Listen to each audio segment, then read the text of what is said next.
नमस्कार मित्रों, शिक्षक साहित्य दर्पण में आपका स्वागत है। जैसा कि हमारा भाषा अध्यापन शैली चल रहा था, उसमें आगे बढ़ते हुए आज हम भाषा कौशल के विषय में जानेंगे। भाषा के कौशलों में सबसे पहला है श्रवण कौशल। तो आज हम श्रवण कौशल के विषय में पढ़ेंगे। तो दोस्तों, शुरू करते हैं आज का वीडियो। भाषा कौशल वैयक्तिक विकास, सामाजिक विकास, आवश्यकताओं की पूर्ति और सफल जीवन निर्वाह के लिए भाषा का मानव जीवन में अन्योन्य महत्वपूर्ण स्थान है।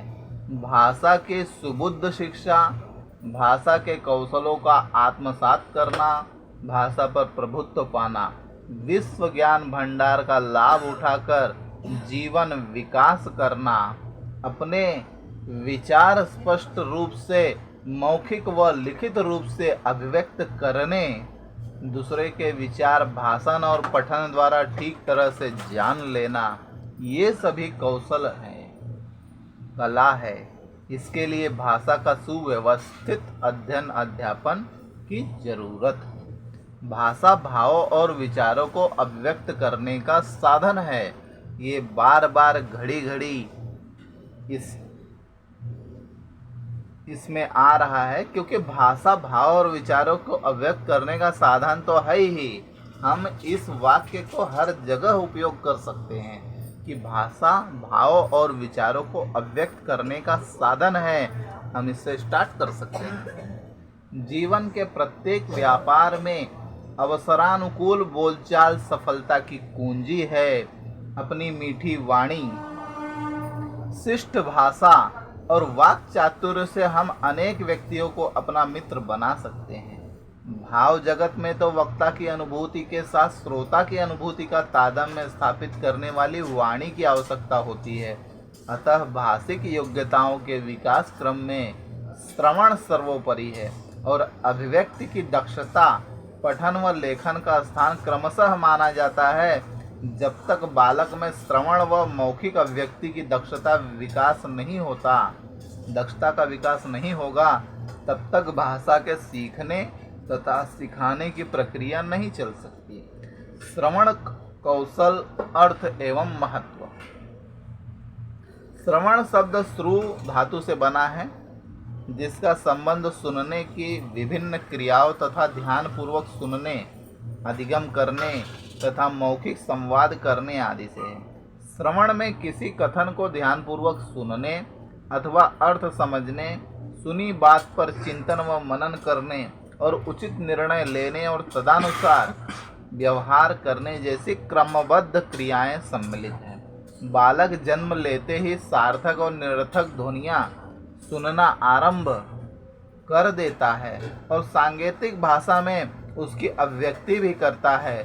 श्रवण शक्ति के इस महत्व के कारण ही शायद यह किंवदंती है कि वीर अभिमन्यु ने चक्रव्यूह भंग करने की शिक्षा अपनी माता के गर्भ में उस समय सीख ली थी, जब अर्जुन ने अपनी पत्नी सुभद्रा को व्यूह भंग करने की विधि सुना रहे। वैदिक काल में भी जो साहित्य था वह सुनकर याद किया जाता था। यही कारण है कि वेद को श्रुति भी कहा गया है। उद्देश्य: श्रवण हमारे जीवन की एक महत्वपूर्ण प्रक्रिया है। एक शोधकर्ता के अनुसार मनुष्य अपनी दिनचर्या में लगाए जाने वाले समय का 45% सुनने में,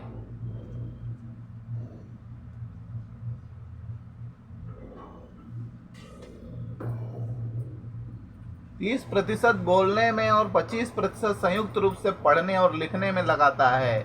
विद्यालय में शिक्षा की प्राप्ति भी सुनने पर आधारित है।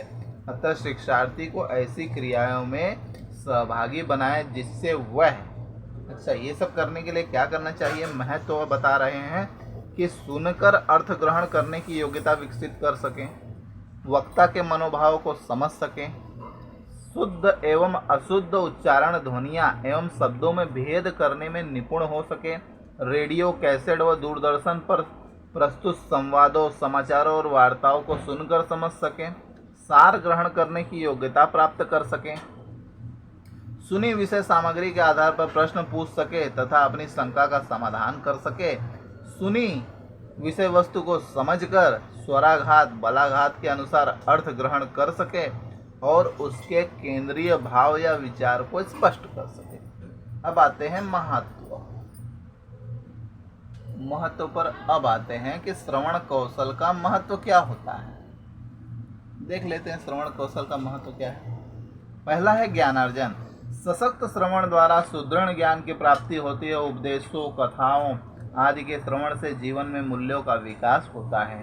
कक्षा में शिक्षक द्वारा दिया गया ज्ञान जीवन को महत्वपूर्ण आवश्यकताओं को पूर्ण करता है। सृजनात्मकता।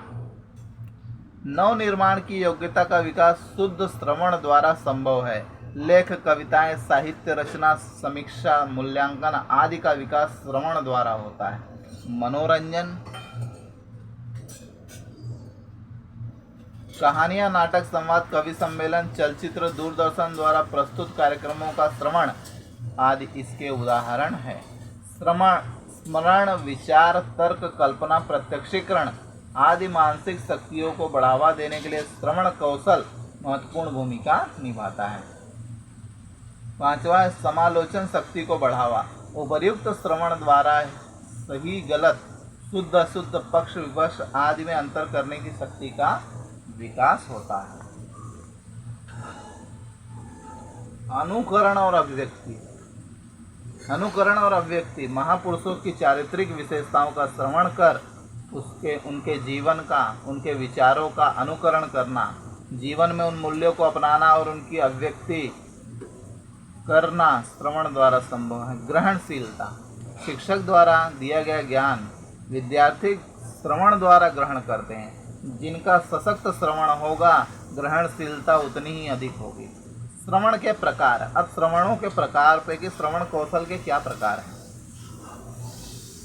श्रवण कौशल के विकास से हमारा तात्पर्य केवल यह नहीं है कि छात्र ध्वनियों को सुनने में दक्ष हो, अपितु वह जो सुने उसे समझे, अर्थ ग्रहण करे, उसे स्मरण करे और उसके अनुसार अपनी प्रतिक्रियाओं को अभिव्यक्त करे। इन्हीं अपेक्षाओं के आधार पर श्रवण प्रक्रिया निम्नलिखित प्रकार बताए गए हैं। पहला है अवधानात्मक श्रवण। श्रुत सामग्री को ध्यानपूर्वक सुनकर उसके मुख्य तत्वों विचारों उपदेशों आदेशों तथा वार्तालाप के सूत्रों आदि को ग्रहण करना अवधानात्मक श्रवण श्रवण कौशल की आधारशिला है। दूसरा है रसात्मक श्रवण। भाषा शिक्षण में रसात्मक श्रवण के लिए कविता उत्तम साधन है। उचित लय ताल स्वर गति एवं अनुतान तथा भावाभिव्यक्ति के साथ सुनाई गई तथा पढ़ी गई सामग्री में श्रोता द्वारा आनंदानुभूति करना रसात्मक श्रवण कहलाता है। और तीसरा है विश्लेषणात्मक श्रवण। विचारों भावों आदि पर तुलनात्मक विचार व पूर्व अनुभव के आधार पर मूल्यांकन व निष्कर्ष निकालना। भाषा अध्यापक को इस प्रकार के श्रवण विकास के प्रति थोड़ा सजग रहना चाहिए, क्योंकि बालक का सामाजिक विकास व सामाजिक व्यवहार विश्लेषणात्मक श्रवण पर काफ़ी हद तक निर्भर होता है। श्रवण दोष। अच्छा, सुनने में भी दोष हो जाता है। कैसा? 3 प्रकार के दोष होते हैं। पहला है अश्रवण, सुनकर न सुनना। अर्ध श्रवण, आधा सुनना। अपश्रवण, गलत सुनना। उपरोक्त श्रवण दोष ध्यान न देना, लापरवाही बरतना, तनावपूर्ण स्थिति में श्रवण करना, कल्पनाओं में विचरण करना, विषय के प्रति अरुचि होना, वातावरण अनुकूल न होना, अधिक शोरगुल एवं शारीरिक दोष आदि के कारण होते हैं। श्रवण कौशल विकसित करने के लिए भाषा शिक्षक द्वारा आयोजित की जाने वाली क्रियाएं या उपक्रम, 2 उपक्रम बताए गए हैं। पहला है अभ्यासपूर्ण क्रियाएं। छात्रों को एक कुशल श्रोता बनाने के लिए निम्नलिखित क्रियाकलाप सहायता कर सकते हैं। क्या कर सकते हैं?